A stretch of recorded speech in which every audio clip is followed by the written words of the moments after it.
आज हम chapter number 1 problem solving का टॉपिक पढ़ेंगे। Problem solving step. किसी भी प्रॉब्लम को सॉल्व करने के लिए कुछ स्टेप्स हैं जिनको हमें स्टेप बाय स्टेप फॉलो करना पड़ता है ताकि हमें पता चल सके कि प्रॉब्लम क्या है और प्रॉब्लम किस वजह से हुई है। सबसे पहले है define a problem. A well defined problem is one that can not contain any ambiguities. Ambiguities का मतलब होता है बगैर किसी कंफ्यूजन के आपको प्रॉब्लम क्लियर हो कि प्रॉब्लम क्या है, आपको किसी भी तरह की कोई कंफ्यूजन ना हो उसमें। All the condition are clearly specified. जो भी कंडीशन है आपकी प्रॉब्लम की वो स्पेसिफाई हो and it has a clear code. आपको पता हो कि आपने नेक्स्ट क्या करना है।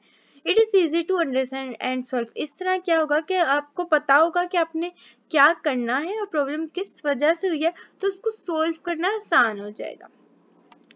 Given a problem statement, first we need to whether the problem is defined or well or not. सबसे पहले हम देखेंगे कि जो प्रॉब्लम है वो डिफाइन भी है या नहीं, या फिर उसमें किसी किस्म की कोई कंफ्यूजन है। If the problem is not defined well, अगर प्रॉब्लम जो है वो आपकी डिफाइन नहीं है, आपको नहीं पता कि प्रॉब्लम क्या है, देन हम क्या करेंगे, फॉलोइंग स्ट्रेटजीज है जिनको हम अप्लाएंगे। सबसे पहले है गेन बैकग्राउंड नॉलेज। हम क्या करेंगे, हम पहले देखेंगे बैकग्राउंड में जब प्रॉब्लम क्रिएट हुई उससे पहले क्या हो रहा था, उसके पहले की सिचुएशन क्या थी, सर्कमस्टांसेस क्या थे। We try to know the situation and circumstances in which the problem is happened. हम क्या करेंगे, सिचुएशन देखेंगे कि किस वजह से सिचुएशन हुई है। In this way we can identify the given state. हमें कुछ स्टेट्स हैं जिनको हम देखेंगे। It also help to know that a good solution will look like. जब हमें पता चल जाएगा कि प्रॉब्लम की सिचुएशन क्या थी, तो हम एक अच्छा सोल्यूशन जो है वो हम फाइंड कर सकते हैं। How we shall be able to measure the solution? Use guesses. हमें प्रॉब्लम पता चल गई, हम क्या करेंगे, कुछ केसेस लगाएंगे कि ये प्रॉब्लम किस वजह से हो सकती है। हर प्रॉब्लम का कोई ना कोई रीजन तो होता है, तो हम लोग अपने पास्ट एक्सपीरियंस से क्या करेंगे, कुछ केसेस लगाएंगे कि ये प्रॉब्लम किस वजह से हुई है। We try to guess the unknown information about the appropriate guesses. Appropriate cases वो केसेस जो हमें अपने पास्ट एक्सपीरियंस से मिलने हैं। These cases may be based on our past experience. Next है ड्रॉ पिक्चर। एक पिक्चर ड्रॉ करें। If the picture is not well defined, एक पिक्चर ड्रॉ की और वो पिक्चर डिफाइन नहीं है, we can draw pitch and fill the undefined information.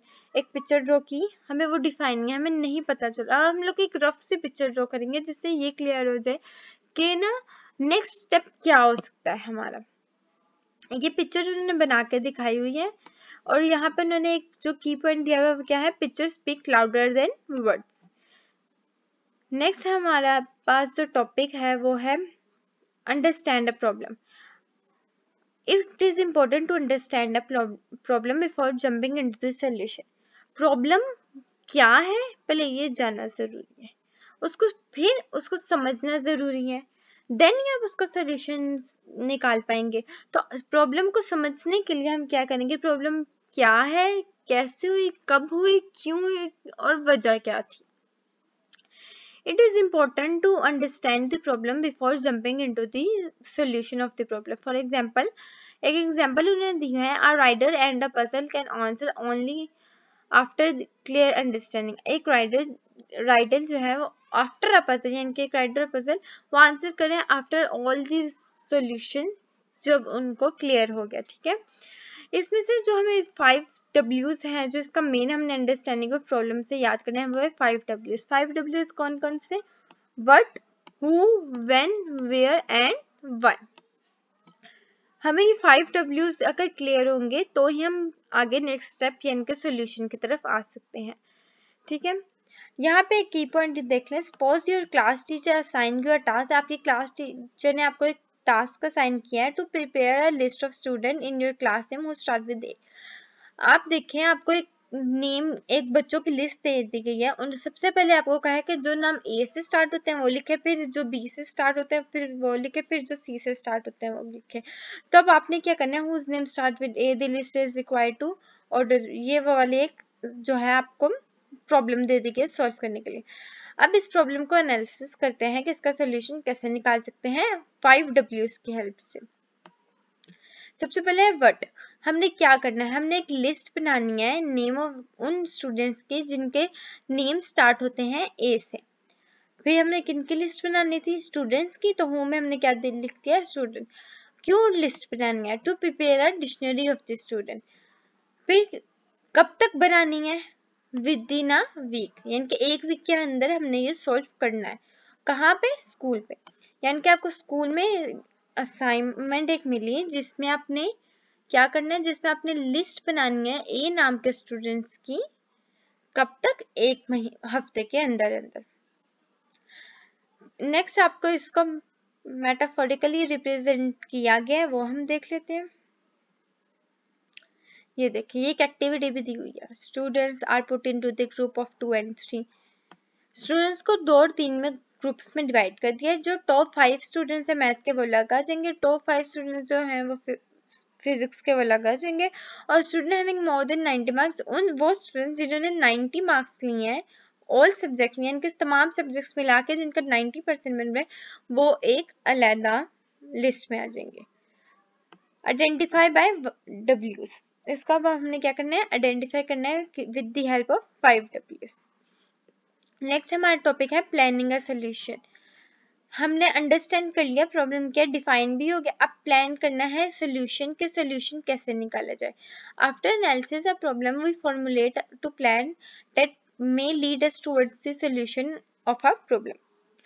इसके कुछ स्ट्रेटजीज हैं जिसको हम सबसे पहले डिफाइन देखेंगे कि वो क्या स्ट्रेटजीज हैं जिनकी हेल्प से हम प्रॉब्लम सोल्यूशन निकाल सकते हैं। सबसे पहले divide and conquer. This strategy divide a complex problem into smaller problems. एक प्रॉब्लम है उसका, यानी कि एक समझे बुक के 5 चैप्टर्स हैं, उसको 5 चैप्टर्स है ना, उनको आपने एक साथ तो नहीं कर सकते, तो उनको अलग अलग करके हमने पढ़ लिया। तो क्या कर दिया, डिवाइड कर दिया हम लोगों ने सबको काम, एक चैप्टर एक दिन कर लिया, एक दिन कर लिया, तो वो डिवाइड हो गया हमारे पास। नेक्स्ट है guess and check and improve. सबसे पहले हमने गेस करना है, गेस ही कर सकते हैं आप, सोल्यूशन निकालने के लिए आप गेस करेंगे कि ये प्रॉब्लम इस वजह से हुई है, तो ऑब्वियस है कि इसका सोल्यूशन ये हो, तो उसके लिए क्या करना पड़ेगा, आपको गेस करना पड़ेगा। The designer guesses a solution of a problem and then check the correctness of the solution. आपने क्या किया, आपने पहले चेक किया प्रॉब्लम, आपने जो थी आपने गेस किया कि इस वजह से हुई है, तो इसका सोल्यूशन ये होगा, और मे बी जो आप सोल्यूशन निकाल रहे हैं वो क्या हो, करेक्ट हो। तो आप क्या करेंगे, पहले गेस करेंगे, अगर तो वो सोल्यूशन आपका करेक्ट है तो दैट्स गुड, अगर वो नहीं है, if the solution is not according to the expectations, अगर आपका सोल्यूशन है वो आपकी एक्सपेक्टेशंस पे कंप्लीट नहीं होता है, देन आप क्या करेंगे, आप रीडिफाइन करेंगे, रिफाइनमेंट करेंगे पूरा प्रोसेस के, प्रॉब्लम दोबारा से स्टार्ट करेंगे, कि प्रॉब्लम दोबारा से समझने की कोशिश करेंगे, ठीक है। Act it out. In this strategy, the designer defined the list to do task. Designer क्या करेगा, जो टास्क आपने परफॉर्म किए हैं उनकी एक लिस्ट रेडी करेगा, ताकि आपको पता चल जाए कि कौन से स्टेप में आपको प्रॉब्लम आ रही है। फिर है prototype. This technique draw up this technique do a practical representation of the solution. It is not a final solution. आपने एक पेज लिया और पेपर लिया जिसपे आपने अपने माइंड में जो था कि आप इस चीज का सोल्यूशन ऐसे निकाल सकते हैं, वो आपने बना दिया कि आप इस चीज का सोल्यूशन ऐसे निकालेंगे, और वो आपने अपने पेपर लिया और पेन लिया, उस पर लिख दिया या ड्रॉ कर दिया according to your strategy. This selection of strategy depends upon the problem. It is quite important and one strategy may be more suitable to implement a solution than another. देखिए, आपने कोई भी स्ट्रेटेजी जो आपके mind में थी, अब आपने क्या किया, अब आपने इम्प्लीमेंटेशन की तरफ है, अब आपने उसको इम्प्लीमेंट करना है कि क्या जो आपके माइंड में स्ट्रेटेजी है आप उसको अगर यूज करते हैं तो वो ठीक रहेगी या नहीं। अगर तो वो ठीक रहे तो ठीक, वरना every specially the selection of this strategy depend upon the nature of the problem, के प्रॉब्लम क्या है उस पर डिपेंड करती है कि आपकी प्रॉब्लम सॉल्विंग की स्ट्रेटेजी क्या होगी।